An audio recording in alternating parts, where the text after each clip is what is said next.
The Galactic Defense Council's war room looked exactly like what you'd expect from a bunch of aliens trying way too hard to seem important. Massive holographic displays showing fleet positions, dramatic lighting that made everyone look either constipated or deeply philosophical. And enough chrome to blind a small moon. Very impressive. Very shiny. Very much the kind of place where egos went to inflate themselves. Commander Vextar, a 7-foot-tall purple lizard with more medals than actual battle experience, stood at the central display gesturing dramatically at Earth's combat statistics. His species, the Zephyrians, had mastered the art of looking intimidating while contributing absolutely nothing useful to any conflict. "Behold, fellow council members," Vextar announced with a kind of theatrical flair that suggested he practiced this speech in mirrors. "The humans' pathetic war record.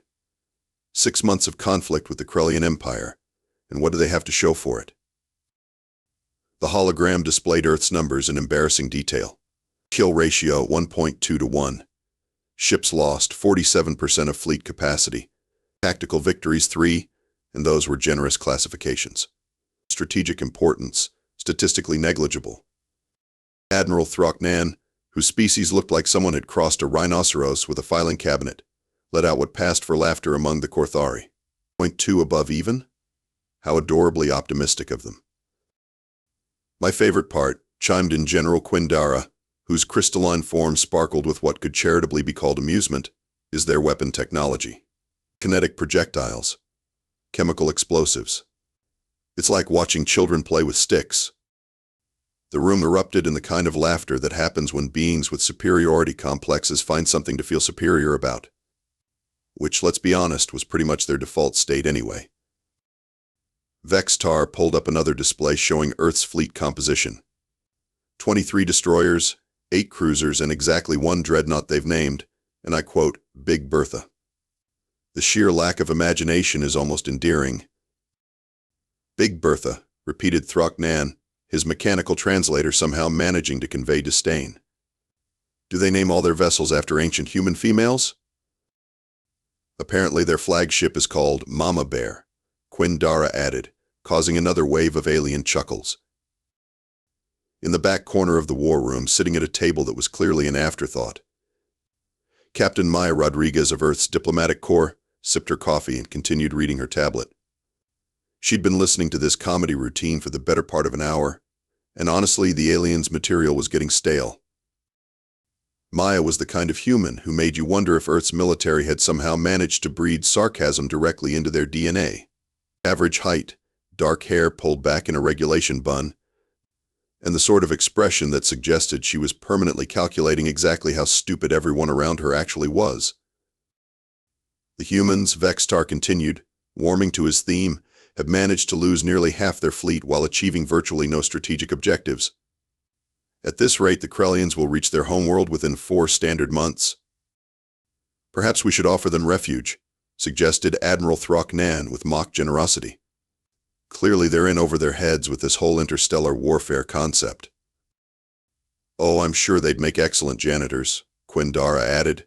"Their attention to detail with those kinetic weapons suggests they might be decent at repetitive tasks." Maya set down her coffee cup with just enough force to make a small clink. Not loud enough to interrupt the alien comedy hour, but definitely loud enough to suggest that someone at the back of the room was reaching the end of her patience. The laughter continued. The statistics continued to mock Earth's performance. And Captain Maya Rodriguez continued to smile the sort of smile that should have made everyone in the room very, very nervous. Maya finally stood up, and the casual way she did it somehow managed to cut through the alien chatter like a knife through butter. Maybe it was the way she moved, or maybe it was the fact that humans had this annoying habit of being unpredictable right when you thought you had them figured out. "Gentlemen, ladies, and assorted gender-fluid crystalline entities," Maya began, her voice carrying just the right amount of honey to make the poison go down smooth. "But I couldn't help but notice you're having quite a lot of fun with our performance metrics." Vextar turned toward her with the kind of condescending smile that suggested he was about to explain something very simple to someone very stupid. "Captain Rodriguez, we were merely reviewing the tactical situation. Perhaps you'd like to offer some insight into your species' unique approach to warfare?" Oh, I'd love to, Maya replied, walking toward the central display with the kind of confidence that should have been a red flag. See, the thing about humans is we have this fascinating relationship with expectations. She gestured at the holographic statistics with the casual air of someone discussing the weather. These numbers you're all finding so entertaining? They represent what we like to call our learning curve. General Quindara's crystalline form shimmered with amusement. Learning curve? Captain, your species has been engaged in warfare for millennia. Surely you've mastered the basics by now? Oh, we've mastered plenty of basics, Maya said, her tone getting just a little sharper around the edges. For instance, we've mastered the art of making our enemies think they understand us right up until the moment they very definitely don't. The aliens exchanged glances that clearly said humans and their delusions. Maya caught every single one of those looks and filed them away for later reference. You see, she continued, pulling up her own tablet and connecting it to the central display, human military philosophy operates on a principle you might find alien. We call it strategic misdirection. Misdirection? Admiral Throck Nan's mechanical translator somehow managed to make the word sound even more skeptical than usual. Captain, there's a difference between strategy and simply being outgunned. Is there? Maya asked, and something in her tone made the room just a little quieter. Because from where I'm standing, it looks like everyone in this room has made some very confident assumptions about human capabilities based on exactly the information we wanted you to have. The silence stretched just long enough to become uncomfortable before Vextar laughed it off. Captain, surely you're not suggesting that your species has been deliberately underperforming in this conflict? I'm not suggesting anything, Maya said, her smile getting a little wider and a lot more dangerous. I'm stating it as fact. And since everyone seems so interested in our tactical performance, I'd like to request a demonstration. A demonstration? Quindara asked. The Krellian battle fleet is currently massing near the Xerion Nebula, correct? Preparing for their final push toward Earth? Maya's tone was conversational, like she was asking about dinner plans. That's classified intelligence, Vextar said automatically. Commander, please. My species might be primitive, but we're not blind. 300 Krellian vessels, including their flagship Death's Herald. Very intimidating name, by the way. Much better than Big Bertha. The room was definitely quieter now. Maya had everyone's attention, which was exactly where she wanted it.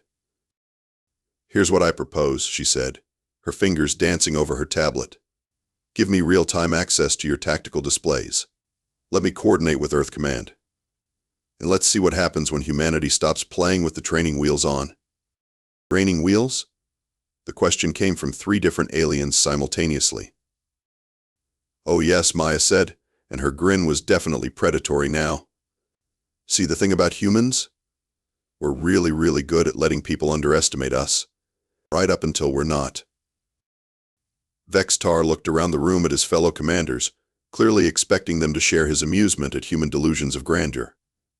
Instead, he found expressions ranging from curious to mildly concerned.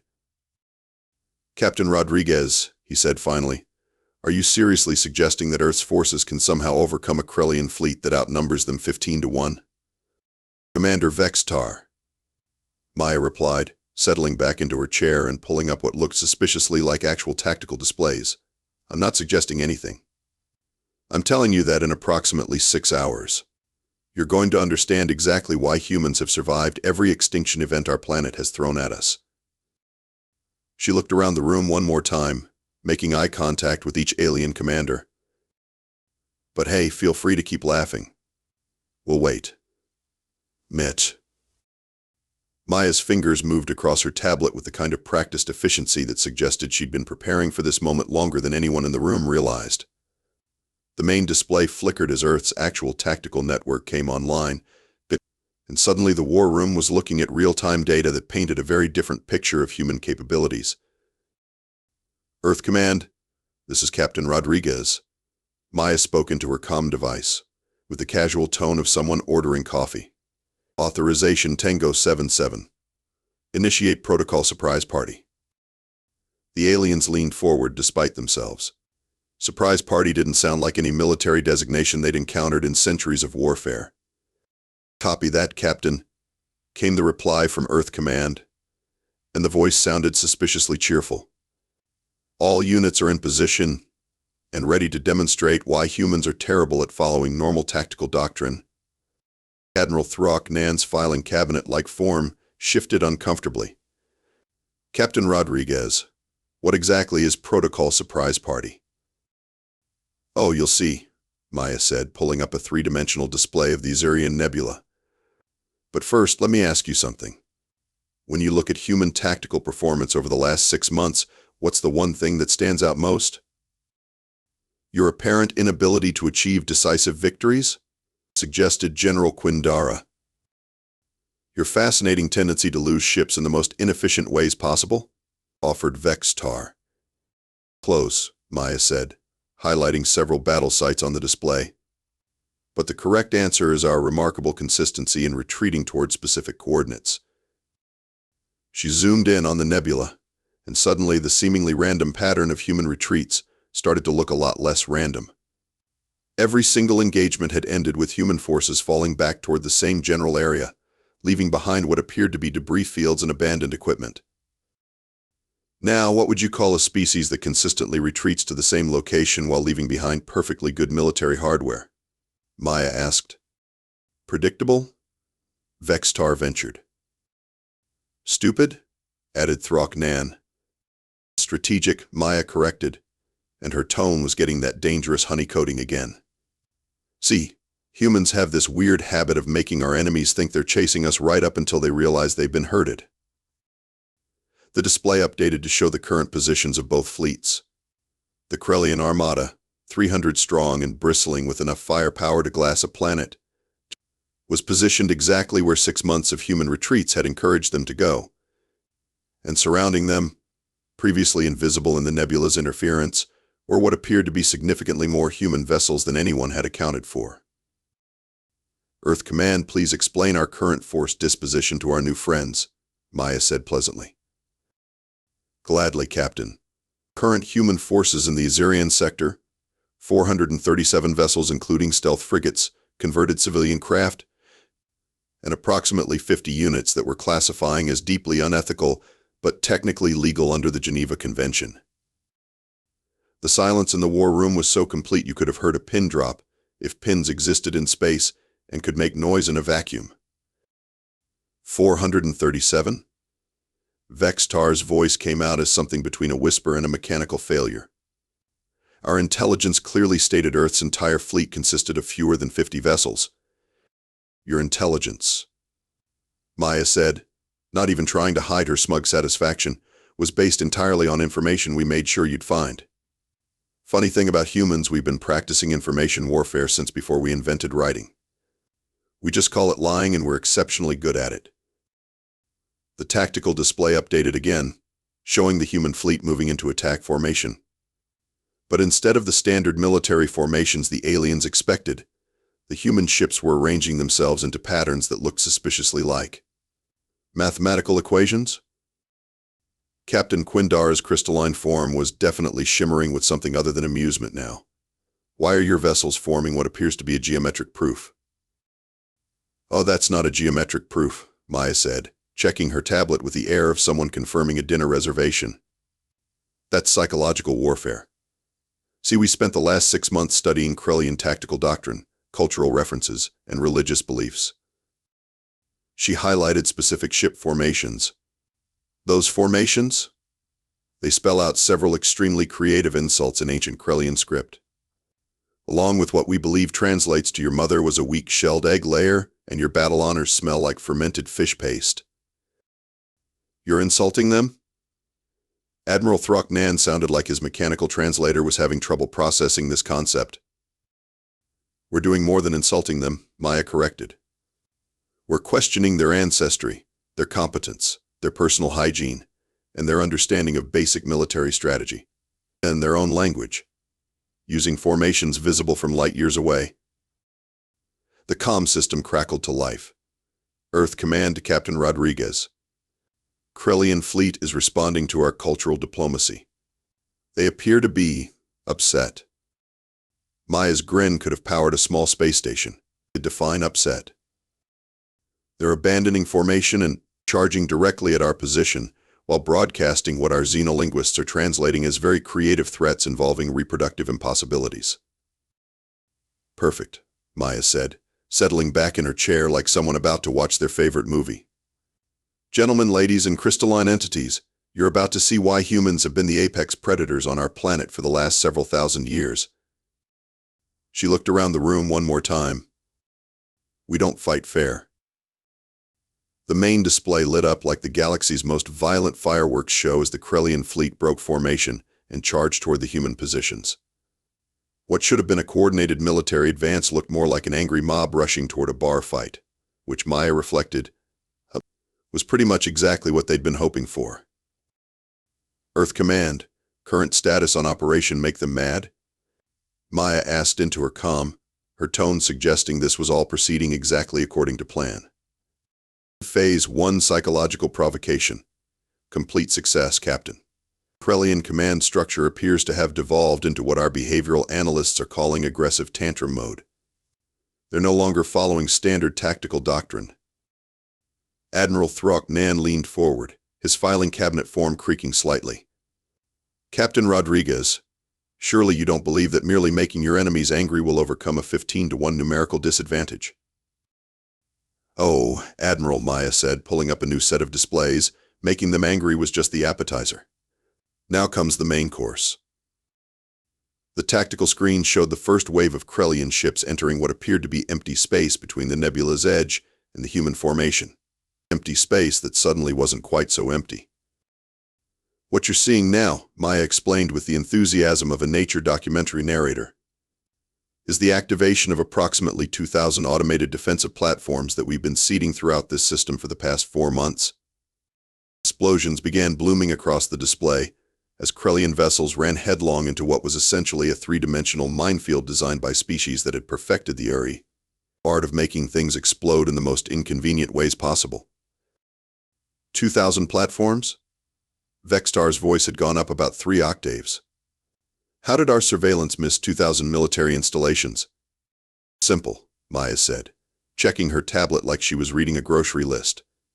We didn't install 2,000 military platforms. We installed 2,000 pieces of garbage. The alien stared at her with the kind of expression usually reserved for watching someone explain quantum physics using interpretive dance.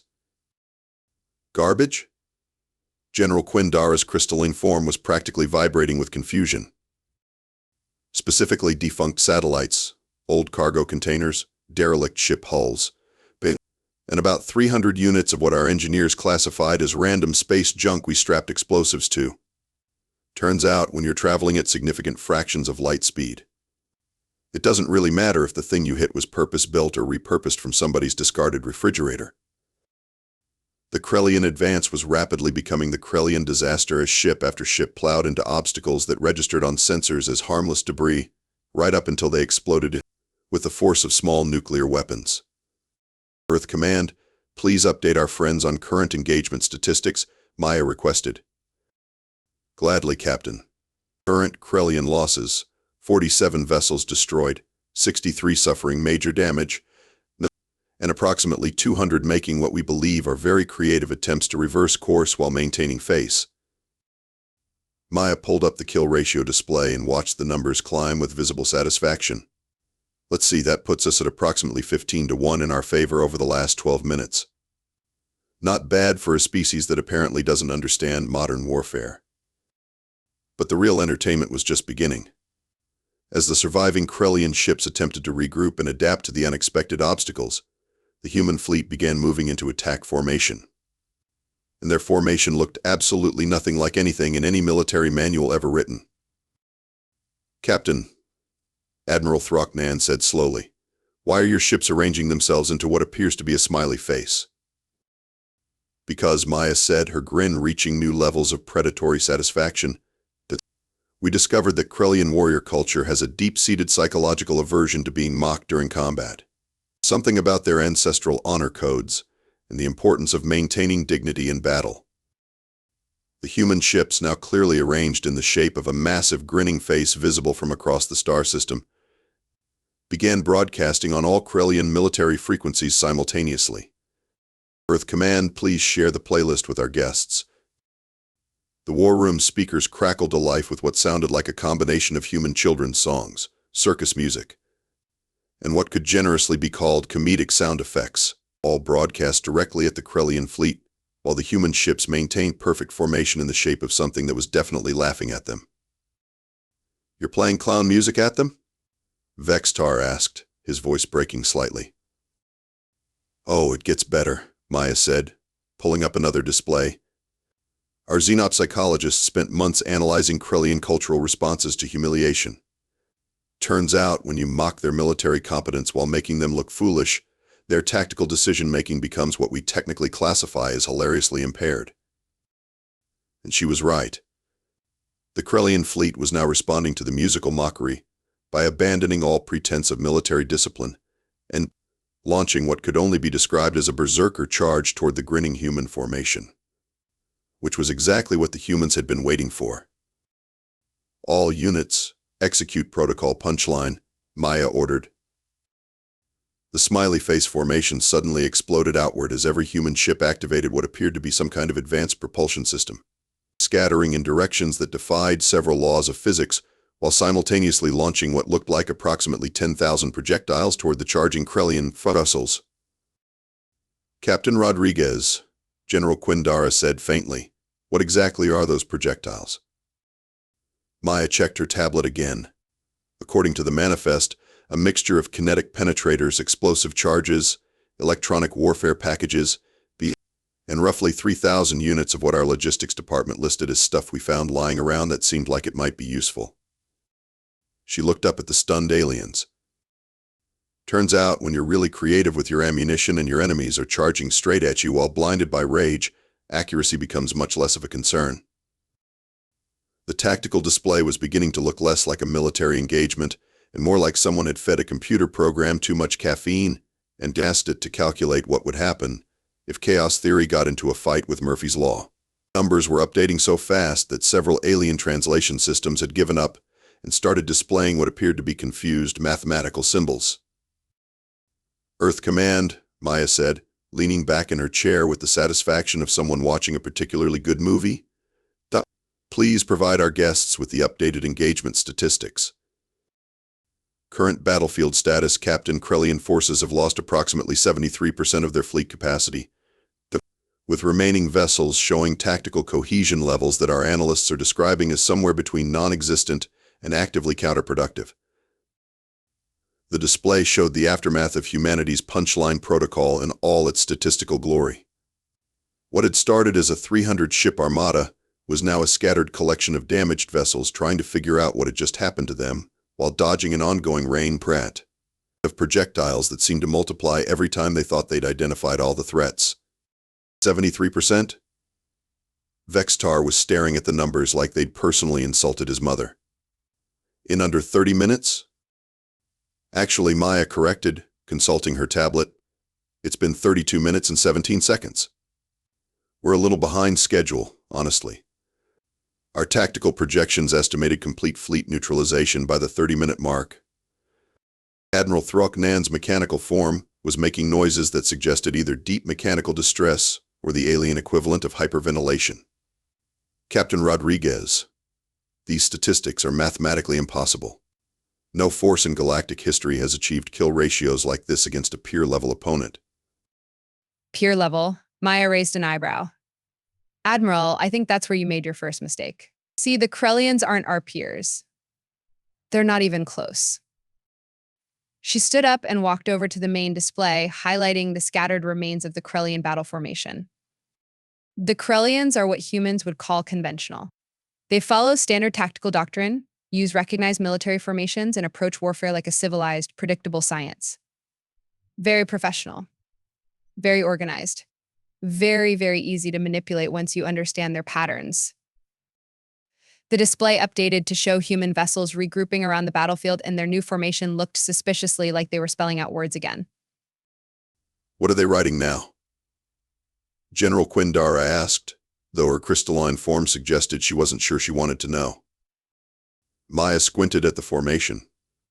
"That appears to be GGES in standard galactic script.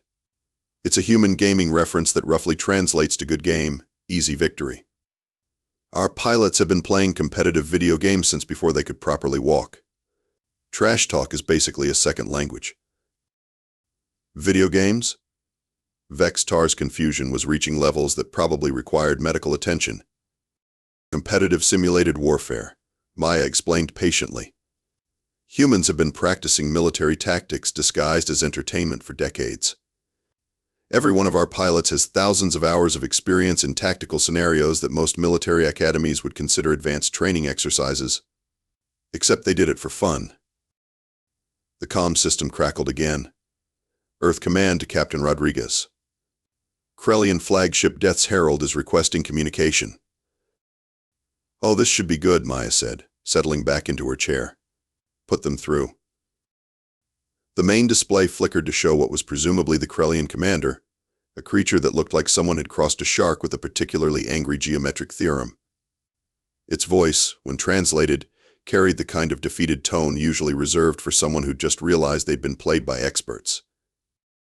Human vessels, the Krellian commander said, We wish to discuss terms. Maya's grin could have been classified as a weapon of mass destruction. Terms. Commander, I think you might be confused about your current tactical position. Our fleet. The alien continued, clearly struggling with the concept, has been reduced to combat ineffective status by forces we did not know existed, using tactics we have never encountered, while being subjected to psychological warfare that appears designed by individuals with a very creative understanding of military humiliation. That's a remarkably accurate assessment, Maya agreed. Would you like to know the really fun part? The Krellian commander's expression suggested that no, they would not like to know the really fun part, but were probably going to find out anyway. The really fun part, Maya continued, is that this entire engagement was what we call a proof-of-concept demonstration. We wanted to see if our new tactical doctrines would work against a conventional military force. She paused for effect. Turns out they work really, really well. The silence that followed was the kind of silence that happens when everyone in the room simultaneously realizes that their understanding of reality has been fundamentally incorrect. Proof of concept? The Krellian commander repeated weakly. Oh yes, Maya said cheerfully. See, the thing about humans is that we've spent our entire evolutionary history figuring out how to kill things that were bigger, stronger, and better armed than we were. We got really good at it. And then we discovered that space was full of species who'd never had to deal with predators that were smarter than they were. She looked around the war room at the stunned alien commanders. Turns out that's a pretty significant tactical advantage. The war room had gone from comedy club to funeral parlor in the space of about 45 minutes, which Maya privately thought might be some kind of record for how quickly alien superiority complexes could be completely dismantled. The various species representatives were staring at the tactical displays like they were trying to will the numbers to make sense through pure force of concentration. So Maya said, settling back in her chair and pulling up what appeared to be a completely different set of files on her tablet. Now that we've established that human military capabilities have been somewhat understated, let's talk about the bigger picture. She stood up and walked to the main display, where the scattered remains of the Krellian fleet were still trying to figure out what had hit them. For the last 6 months, every species in this room has been treating Earth like the new kid who doesn't understand how things work around here. Cute, harmless. Probably going to get eaten by the first real predator they encounter. Admiral Throck Nan made a sound like a filing cabinet falling downstairs. Captain Rodriguez, surely you understand that our assessment was based on the available data. Oh, I understand perfectly, Maya said, her tone getting that dangerous honeycoating again. You based your assessment on exactly the data we wanted you to have. The question is, what are you going to do now that you know the truth? She pulled up a new display showing what appeared to be a comprehensive breakdown of military assets throughout the galaxy. Except the numbers were very different from what they'd been looking at an hour ago. Earth's actual military capacity, Maya announced, includes approximately 2,000 vessels of various classifications, 43 orbital defense platforms, and a terrestrial industrial base that's been operating at about 15% capacity because we weren't sure how much we'd need to reveal to maintain galactic stability. The aliens were very quiet now. The kind of quiet that happens when you realize you've been sitting next to a sleeping tiger and mistaking it for a house cat. 15%? Vextar's voice had gone back to that whisper-squeak combination. Well, we didn't want to seem aggressive, Maya explained reasonably. Humans have this annoying tendency to get carried away when we're trying to solve problems. Our psychologists recommended we ease into interstellar politics rather than showing up and immediately reorganizing everything according to human preferences. She looked around the room at faces that were rapidly cycling through various stages of what humans would recognize as the 5 stages of grief, currently hovering somewhere between denial and bargaining. But here's the thing, Maya continued. Now that the secret's out, we need to have a conversation about how galactic politics are going to work going forward. General Quindara's crystalline form was definitely shimmering with something that wasn't amusement anymore. Captain, surely you're not suggesting that humanity intends to restructure existing power dynamics? Oh, I'm not suggesting anything, Maya said, her smile reaching new levels of predatory satisfaction. I'm telling you that humanity just demonstrated the ability to completely neutralize a major military force using tactics that nobody in this room understood or even recognized as tactics. She gestured at the tactical display where the Krellian fleet was still broadcasting surrender requests. In about 6 hours, word of this engagement is going to spread throughout the galaxy. Every military analyst, political leader, and strategic planner is going to be asking the same question. What else don't we know about the humans? The comm system crackled to life. Earth Command to Captain Rodriguez. We're receiving priority communications from approximately 47 different governments requesting immediate diplomatic contact. Maya's grin was definitely reaching weapon-grade levels now. 47? That's got to be some kind of record for how fast news travels when it's really, really interesting news. She looked around the war room one more time, making eye contact with each alien commander. So here's what's going to happen next, Maya said, settling back into her chair with the air of someone who'd just won the lottery and was planning to buy everything in sight. Earth is going to accept those diplomatic requests. We're going to have some very interesting conversations about trade agreements, territorial boundaries, and technology sharing. She paused for effect. And we're going to do all of this while everyone remembers that we just turned a 300-ship fleet into statistical improbabilities using garbage, circus music, and what amounts to really creative trash talk. Admiral Throcknan made another mechanical groaning sound. Captain, surely Earth doesn't intend to use military intimidation to influence diplomatic negotiations? Intimidation? Maya looked genuinely surprised. Admiral, we're not intimidating anyone. We're just making sure that everyone has accurate information about human capabilities before they make any important decisions. She stood up and gathered her tablet, clearly preparing to leave. Besides, Maya added, turning back toward the group of stunned aliens, intimidation would imply that we're threatening people. We're not threatening anyone. Her smile was definitely predatory now. We're just making sure everyone understands that underestimating humans is a significantly more dangerous hobby than most people realized. As Maya walked toward the exit, she could hear the alien commanders beginning to have very urgent, very quiet conversations about damage control and alliance strategies, which was exactly what she'd been hoping for. After all, humans had spent centuries perfecting the art of making friends through superior firepower. It was nice to know that some skills were truly universal. Earth Command, she said into her comm as she left the war room, please prepare a comprehensive briefing on human diplomatic preferences. Something tells me we're going to be very popular at parties for the foreseeable future. The door slid shut behind her, leaving the aliens to contemplate their new understanding of galactic politics. From the hallway, Maya could still hear the frantic discussions about strategic recalculations and emergency diplomatic protocols. She smiled and headed toward the communications center. After all, 47 governments wanted to talk, and it would be rude to keep them waiting, especially when they were all probably wondering exactly what else humanity had been keeping secret, which Maya reflected was going to make for some very interesting conversations indeed.